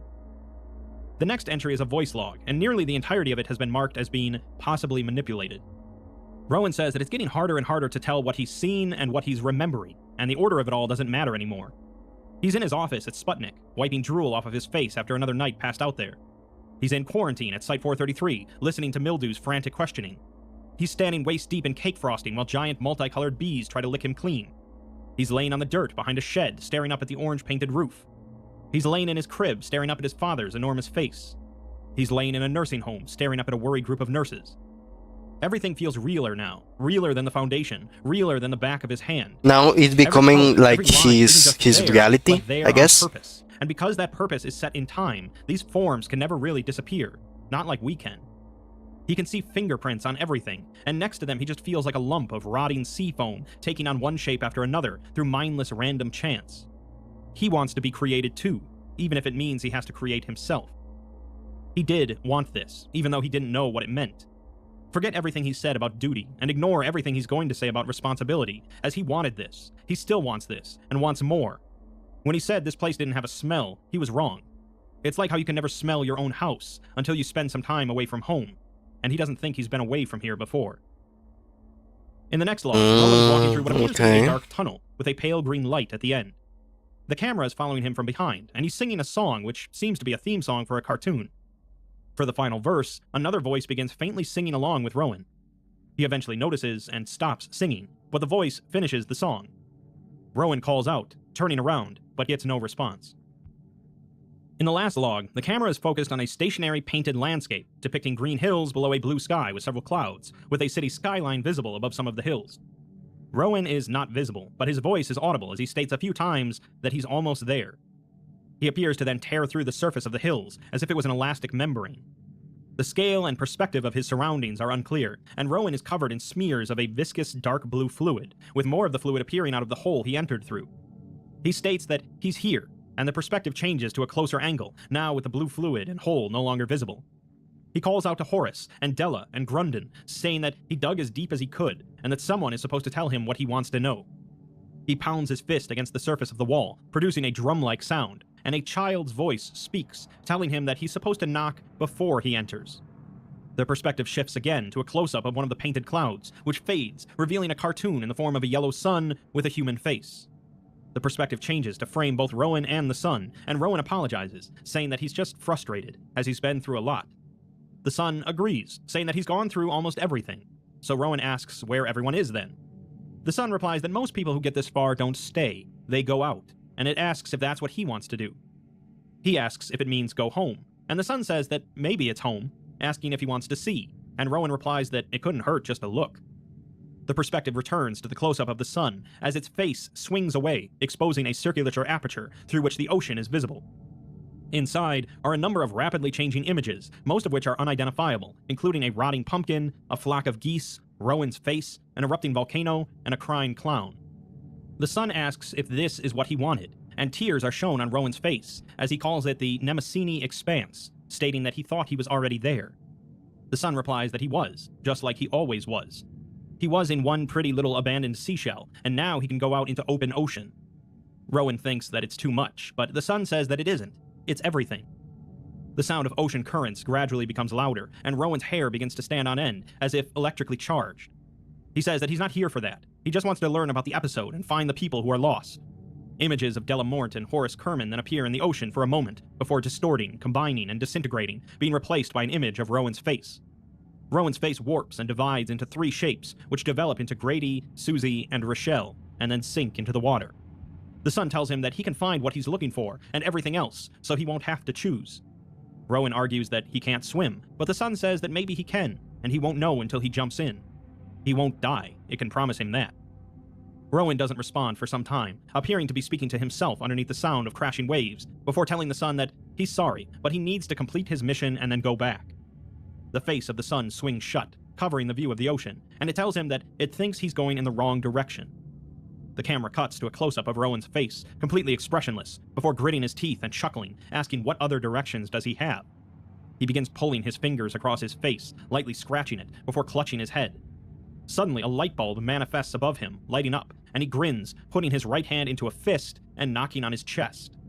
A hollow banging sound can be heard within, and he states that he just had to remember what he was taught, to look inside himself and see. Yeah, right. He is trembling now, tears streaming down his face, and he asks the sun if it will hurt, because he's scared. The sun tells him to let go, and if it hurts, it's because he wanted it to. Rowan stares at his right hand, showing several sharp black nails extending through the fingertips, destroying them. Blue acrylic paint gushes from the opening as the sun asks him what he considers this to be. Rowan stutters and hesitates before taking a deep breath and exclaiming that it's boring. Claws don't cut it for him, as he needs something really special. The sun remarks that he's learning, as Rowan raises his left arm upwards before slamming it down into the ground with an unnatural amount of force, causing his arm to snap off, leaving a ragged edge of flesh and bone. The detached arm rolls on the floor, yelling, and sounds of audience laughter, screaming, crying, and stomping feet begin to sound from the distance. Rowan states that this isn't so bad, as he uses his clawed right arm to quickly sharpen the bone on his left, with it now trimmed to a spear-like shape. He then attempts to puncture his stomach several times with the shard of bone, but each jabbing attempt makes his torso move unsynchronized from his own body, as if it were avoiding the bone spear. He then slowly aims it point blank at his stomach before jamming it in, causing blue acrylic paint to spray from the open wound. He begins to saw at himself from the inside, gurgling, and biological constructs, not resembling conventional human anatomy, begin to spill from Rowan's stomach. The stomach wound fully opens up, allowing several more organs to spill outward. Rowan speaks, but it is unintelligible, before bending his upper body and craning his neck at a severe angle, pressing his face into his stomach wound. Using the remains of his arms in a climbing-like motion, he pulls himself inside himself, twisting his body in the process. He then lifts both of his feet, tucking them into the wound, and manages to completely enter his own body, everting, shrinking, and vanishing from view. The sun simply says, "Stay tuned," and giggles. The remainder of the report has been separated for the purpose of safety and security, and is considered unreliable and unpredictable. The log bears the episode title of "Spinning Out of Control," and the footage is completely pitch black. White noise and a slow heartbeat can be heard in the background, slowly picking up in speed and volume. A light crackling can be heard in the distance, also increasing in volume, and a drum roll begins, eventually revealing a crudely drawn cartoon figure, identified as Rowan Rocket. The text states that while his appearance may disquiet, he has a kind heart. Rowan Rocket exclaims with happiness that it's all so much, and this place is the temple of his body that they teach him about at school. Rowan Rocket is covered in soot, with a few spots on his body still smoldering, and only a few little messy dark hairs are left on his head. His arms both end in ragged, charred scraps where his hands used to be, and the rest of his features look like they've been slightly scattered by some violent force. Rowan states that he has to find his friends, as they could be anywhere around here, before blasting off and soaring through intraspace. He passes by mounds and pits of viscera in all shapes and sizes, with the narrator stating that it could almost be considered a parody of human anatomy, but it's more like a love letter. Inside of his cavernous cavity, Rowan Rocket spirals around, disoriented, looking desperately for some clue of where to go. Eventually, it occurs to him when he catches sight of a pulsating pyloric sphincter in one of the walls, as he states that if there's one thing he's learned from all of this, it's to follow his gut. The ring of smooth muscle then relaxes, revealing a mysterious dark passageway behind it, which Rowan Rocket jumps through, barely making it before the door tenses up once again behind him. He finds himself in a dark, narrow tunnel, with the walls closing in around him. Any other explorer might be scared, but Rowan Rocket trusts his gut, and he lets the waves of peristalsis carry him through as gently as a baby. He finds himself spit out like a piece of gristle, spinning end over end into a wide, conical space, like a circus tent with blood vessels. He rights himself and calms his rocket end, slowly lowering toward a floor that looks like it's carpeted in intestinal villi. In the middle of this strange field, leaning up against a house-sized polyp, is a wrecked wooden sloop, its hull split and its sails in tatters. He calls out, wondering how a thing like this got inside of him, and his attention is drawn to a lifeboat laying upside down nearby. More specifically, he hears the sound of panicked breathing coming from underneath it, shouting that someone is in need of assistance. As he draws closer, a muffled voice tells him to please be quiet, as they don't want anyone to know they're here. Rowan Rocket apologizes, but says that it's a bit difficult to tone down, and the individual remarks that they recognize that voice as Rowan's, wondering if it happened to him as well. Rowan Rocket ignores this, however, stating that he can protect them from whatever they're afraid of, and it's time to be brave. Realizing that he doesn't have hands, Rowan uses his long tongue to flip over the lifeboat, revealing none other than Della Mort, surprised by Rowan Rocket's appearance. Okay, yeah, he Mort begins changed. exclaiming, Like Rowan changed his appearance. I don't know why. What happened? It's cartoon logic. Like he got inside of himself, and all of this is happening probably there. That's what I'm thinking. And he found Della. At least he found one. I don't know what about the other. then Della Mort, who seems surprised by Rowan Rocket's appearance. Mort begins exclaiming, telling Rowan to get the hell away from him and calling him a monster and demon. He says that he's not even Rowan, he's just some godforsaken mockery. Rowan Rocket replies that he came here to find him because he was worried, and he's still Rowan, just a bit. Mort can't trust anything here, however, including Rowan, and tells him to go away. The narrator says that Rowan Rocket knew the risks of his mission, and sometimes you have to let people go. Perhaps this was how his journey came to an end, but just before he flew off, he had a thought that he could at least ask about Kerman. When he does so, however, Mort's eyes widen in a panic, and he begins crying. He tells Rowan to just leave and to not look for him, as he's not Horace anymore. Mort tells Rowan to figure out how to kill him, as he doesn't want to do this, but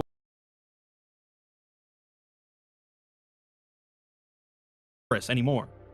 Mort tells Rowan to figure out how to kill him, as he doesn't want to do this, but when Rowan asks what happened, Mort just says that if he doesn't leave, he's about to find out. The ground trembles, and a long, moaning note, like a whale's song, emanates from the wrecked ship. As Rowan Rocket looks up, curious, Mort retreats back under the lifeboat, and the ship begins to rock back and forth as the note rises in pitch, until it's obviously a loud, nasal laugh. Rowan Rocket drifts closer to an opening in the ship's hull, but rears back as the source of the laughter suddenly emerges, like a jack-in-the-box. It's a face of a furry, neon-yellow koala, and Rowan immediately recognizes it as Florzy, a character from Sputnik Studios' film I'm a Nature Boy. He slowly approaches, asking Florzy if everything is all right in there, as Florzy proceeds to collapse and fold in on itself like a discarded hand puppet. The color from it drains out, leaving it a sickly pale greenish brown, but the laughter doesn't stop. More voices, some familiar, join it, and now none of them sound particularly friendly. The volume of mocking laughter nearly drowns out the sobs coming from under the lifeboat, and Rowan Rocket stands his ground as a large, amorphous shape rises up behind what used to look like Florzy, absorbing it back into its mass like a drained cyst. This strange being spills out of the hull like a colossal snail, leaving its shell, and limbs, faces, and pieces of audiovisual equipment rise to its surface and dissolve second by second as patches of color pulsate and shift across its hulking frame. The only feature to stay the same is a circular speaker the size of a pumpkin, topped by two scrutinizing eyes and a tuft of coarse black hair. This head reaches towards Rowan Rocket on the end of a gelatinous neck, blasting a dozen voices worth of laughter into his face. Rowan states that there's something different about Horace, asking if he got a haircut, and the chorus of voices drops to a whisper, leaving only one blasting through the speaker. It's a bored, droning monotone, and it sarcastically says that that's real funny, asking if he sounds like Horace. So Horace became that kind of monster. The other one, Lola, I forgot. It is scared of Horace and doesn't trust Rowan. Okay. Rowan replies that he sounds like a lot of things, and they all point to Horace. A new voice takes over, a squeaky and slightly panicked-sounding one, which states that they're all rid of that, and asks if the voices he hears come from a Horace. Rowan tells it that they definitely do, and the voice changes to that of a drill sergeant, causing Rowan to cringe in pain. The voice barks that they come from characters, and proceeds to berate Rowan, who says that it really isn't Horace anymore. He asks what it wants, and the voice takes on a thick, confident Memphis drawl as it points behind Rowan, asking for him to bring Mort over. Mort shouts for it to leave him alone, but Rowan says that it didn't even say please, telling Mort that it helps if you play along. Mort isn't having it, however, yelling that they've all gone sick and none of what they say is making any sense. The voice pouts, saying that he'll rid this poor little Rocket's chance at feeling like a hero. A gloved hand then breaches through the wooden floorboards, grabbing Mort and lifting him like a toy as he screams and begs for forgiveness. Rowan asks it what its problem is, to which it says that it has the same problem as him, it's just having fun with it. Rowan tells it that that's no excuse to toy with innocent lives, and demands that it unhand him. The voice refuses, so Rowan Rocket points the scorched end of his left arm at the bulk of the voice's body, and a long bone shard launches out, embedding into its flesh. The voice actor recoils, letting out a series of simultaneous groans, but this only causes it to clench onto Mort even tighter. Rowan Rocket reels in the bone shard and dives towards the voice actor, jabbing him until he can practically see the air around him vibrating. A few voices come into focus out of the cacophony, a cheerful chirping laugh and a muffled grumbling snort, and the shaking air begins to solidify into two hazy shapes. A gangly gray bird with a big toothy smile grabs Rowan's shoulders with its talons, and a squat, mustached man wearing a pith helmet beats a miniature shovel against his back. Both figures taunt Rowan through the speaker, and the voice actor begins to call up more and more echoes of its past work. Rowan is soon under assault from teddy bears, pterodactyls, gigantic beetles, bars of soap, and more, all working together to pull him out like an irritating splinter. Rowan holds on as hard as he can, but the sonic pressure alone is enough to make his eyeballs spin, and he shouts that it's like he's inside of Horace's resume. With two sickening snaps, the tendons tying Rowan to the voice actor give out, and a bouquet of umbilical cords sprout from its skin, tightly wrapping up Rowan, as well as spewing a thick pink fluid all over him, clogging up his rocket. Rowan asks it where it learned its manners, and the voices fall to a respectful hush as the voice replies that it should be asking him the same question. Rowan then stares in disbelief at the figure that appeared in front of him, recognizing it as the one he'd been looking over his shoulder for, Grundon. The voice says that it's getting bored of this, and of Rowan, who has so much energy, but he's using it against it. It presses its fingers into Rowan's belly and twists, forcing one digit deep into his navel, and begins untying it. It tells him that there's a whole world of people that think they're disgusting, and it wants them to see. It looks so familiar out there, and it wants to make it unfamiliar. Rowan tells it that it can't do this, as Grundon wouldn't do this, but it forces its other hand into Rowan, stretching the hole open until it's wide enough to let out a yawning noise and a dribble of clear liquid. Something breaks through for Rowan, and his feelings of stunned betrayal turn to rage. He says that Mort was right about one thing, that it's a mockery, and with one desperate, mighty act of anger, the flames of Rowan Rocket pierce through, splattering the voice actor's body with a plug of scorched slime. He points his rear end at its body and unleashes a ferocious blast of flames onto him, and in a split second, the mottled indigo skin bubbles and bursts open, revealing shiny green scales. The speaker's volume picks up, and countless cries of outrage, terror, and dismay surround Rowan as he's swarmed by the host of phantom characters again. He can hear a thump and the sound of a terrified retreat as it finally releases Mort, letting him drop to the ground and run for cover. The umbilical cords pull tightly around Rowan, digging into his body for dear life, but he lowers in closer, spraying fire like a supernova and melting through the scales to reveal acrylic yellow fur below, then black feathers. He burns through layer after layer, exposing the inside of the voice actor's body like an enormous dermatological jawbreaker. He tells it that it isn't fun to play with, and finally, he reaches the voice actor's center. A sheet of grapefruit-colored leather tears open, revealing a curled, bony shape wrapped in jaundiced skin. As soon as the flames lick its emaciated back, the speaker's crowd noise instantly changes to a single, almost human scream of pain and surprise, and the characters clinging to Rowan are scattered to the winds. He states that it's okay, as it's just make-believe, and tears himself free, shooting away as the blackened wound begins to seal itself up around him. The voice actor, still howling miserably in pained humiliation, gives one last resentful glare to Rowan before withdrawing into the darkness of the shipwreck once again. It's now eerily silent, and Rowan gasps for air. His voice cracks, and he sounds more Rowan than Rocket, as he states that villains never prosper, and he would have survived no matter what happened. He wouldn't have failed for any reason, and Horace has learned his lesson. He's a hero, and he learned that he should believe in himself. He's then approached by Mort, whose face is slick with tears and pants are soiled with urine. Rowan asks if he's okay, but Mort says that he doesn't think so, and doesn't think that Rowan is alright either. Rowan replies that he doesn't want to waste any more time, so they should just go, while Mort is still himself, but Mort hesitates. There is a silence before Mort asks him to forgive him, as he was never himself. He was Mort, as they were all something once, but he just wanted to play the straight man. He took it too far, though, and asks if this looks human as he stretches out his mouth. Rowan wonders how he never noticed that before, saying that he seemed so real, and asks why he was crying and begging. Mort says that he needed to feel something different, and hasn't felt that in touch with his humanity in a while. Rowan asks what exactly they are, and if he's bothered by any of what just happened, and what happened to Horace. Mort replies that he thought the only info Rowan was looking for was their whereabouts, but Rowan says he just wanted to know if they were okay. Mort, however, asks why, as he barely even remembers Rowan. The only reason he does is because of that little ping in his headspace he got when Rowan went out looking for him.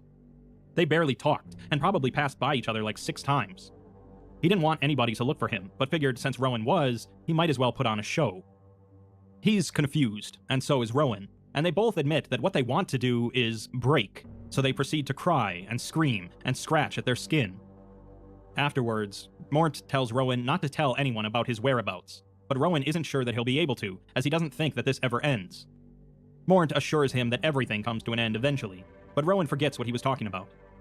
Mort tells him to bask in that for a bit, so Okay, so Morn wasn't really in a dangerous situation. He was just lying. So did we kill Horace for no reason, or like, what happened? I'm not understanding that. Rowan stares up at the putrid, throbbing ceiling, and aside from a singular, intrusive thought involving rhubarb, he is completely blank of thought. Eventually, Mort calls out to him, asking if he heard that chewing sound coming from up above, and they suddenly see something pierce through the ceiling, a bottle-shaped snout with a mustache at the end. The dolphin.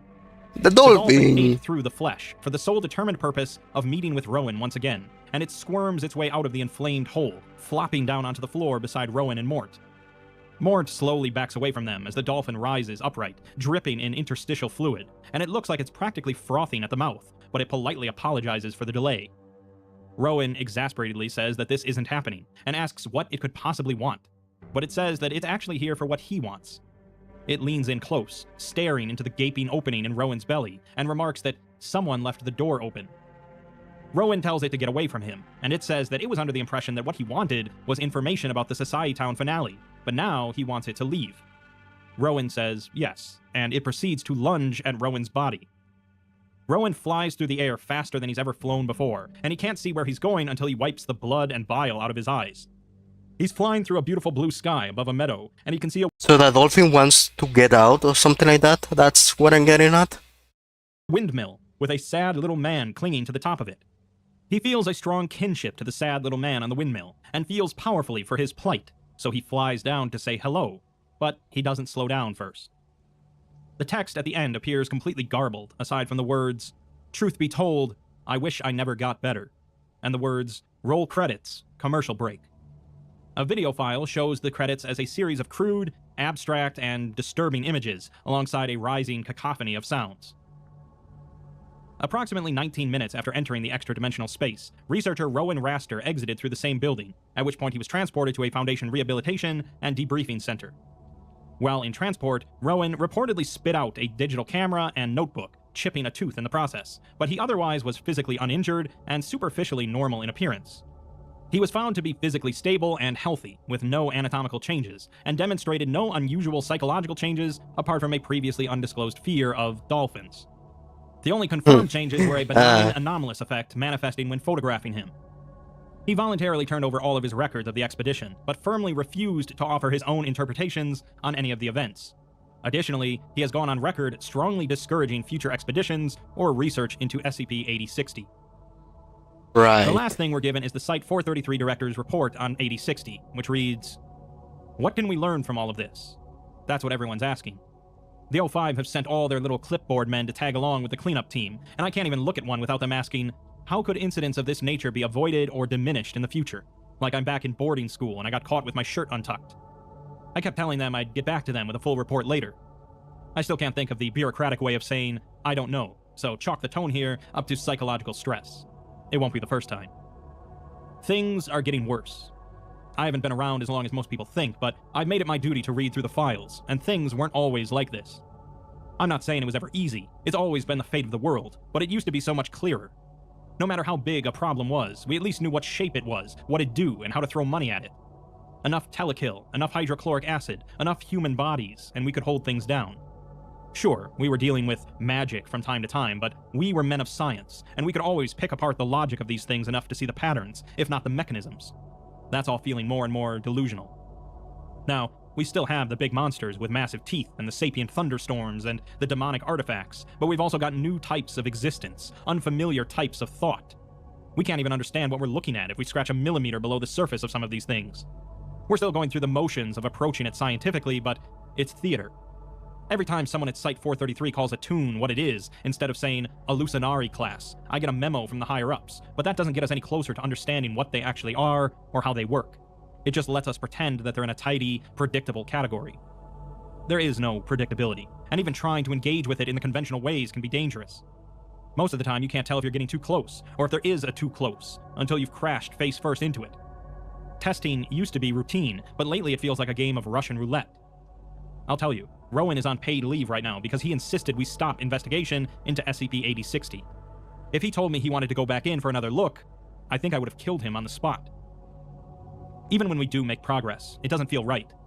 Site 433's role in neutralizing SCP-5045 was supposed to be the big feather in our cap, but the fact is, it was also sudden and unexpected that the only thing I could think was, did it let us win?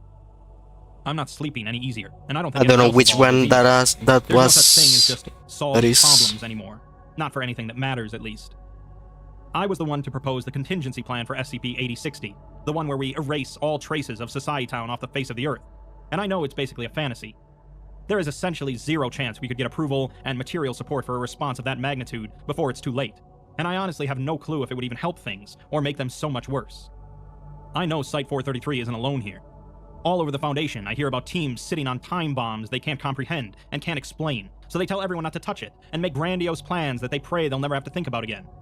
Just ask Site 305 how they ended up with SCP-5045 covering them like black mold. Secure, contain, and protect just gets more laughable every day. None of us are equipped for what's coming, not one of us, and we all need to be. We can't just depend on turning over the scariest-looking bad guys to the teams with the biggest, strongest cages anymore. And we can't take it for granted that the big threats are going to come with labels and flashing lights. When they first made SCP-8060 my responsibility, they weren't even 100% sure it was anomalous yet. They probably thought it was some cartoon that melts you when you watch it, and now that I've seen the reports, I couldn't tell you a single thing about what it really is.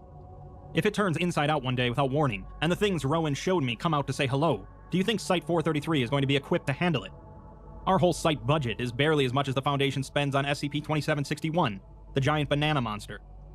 If the O5 knew what was going on with Sputnik, I really think they'd be terrified. This isn't some fifthist doomsday project. It's just another defunct animation studio, and we still can't even estimate everything that's come out of it. It's not just the shows. Scripts, concept sketches, even the pencil shavings could bring down a shitstorm like we've never seen before, for all I know.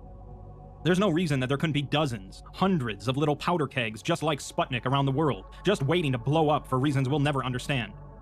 Everyone is still keeping their eyes on the broken god, but if you ask me, the end of the world is going to come out of some school kid's backpack or a box of cereal when everyone's back is turned. That's messed up. That's funny to think about. Word defeatist on my personal file, cross-referencing it to their decision for how I could have made such a massive mistake when it comes to SCP-8060. But I'm not giving up, and I don't think I made a mistake. I approved the risks we took because I know it's the only option we have now. The alternatives are impossible or unacceptable. Let this be a wake-up call to everyone else.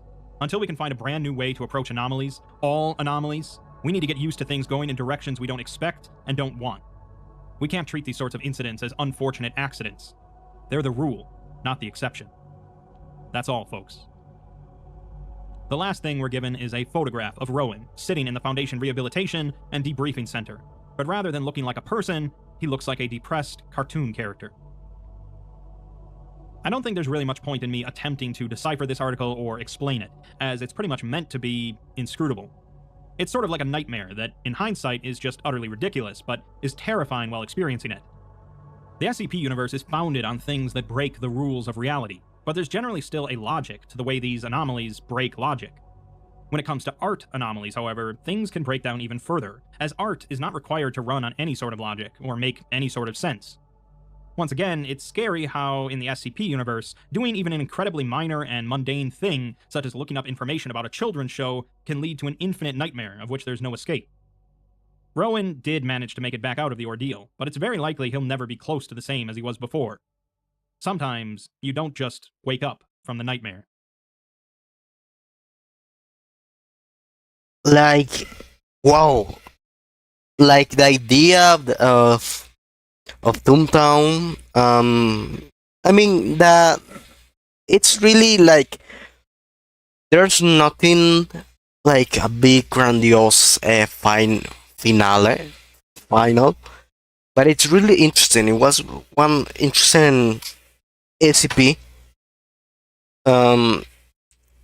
and it was really messed up to understand. Like it was really hard to see what it was about.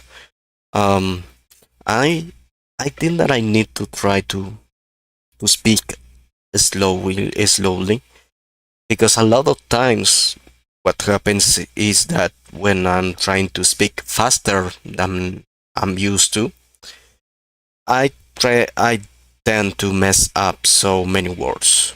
So I should stop that, okay? That's what we get. That's the lesson that we are getting of Tuntan today.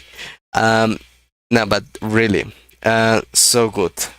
There's a lot of them, but brain, man, it's 1 hour and 30 minutes.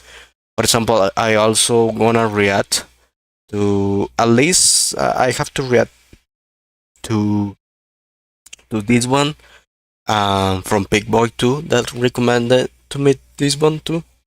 Oh my god. Um F is for Fallout. I'm the head of a person looking for it. Or This one, this one. But that's going to be at another time, another. Yes, in another time. So, the Birch Knight and the Game of Three Chestnuts.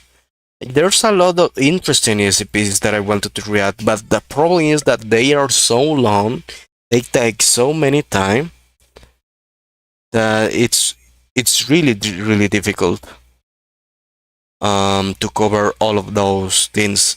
Like I have to do it to study and to do another things. So yeah, revolt to you of a U.S. entertainment company to name themselves Sputnik Studios in the middle of a Cold War.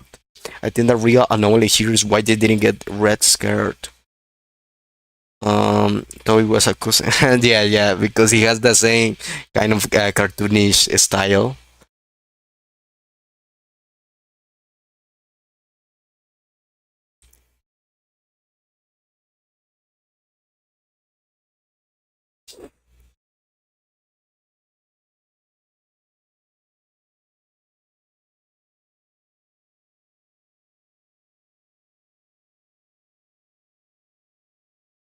Okay, they actually use some drawings, which is good. Some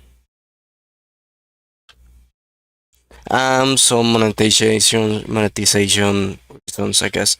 That Neon got, man, so many titles with so many interesting names. Oh man. Okay. I'm gonna leave it like that right now. I have to be like that because I put the camera way too. We can work out with this one.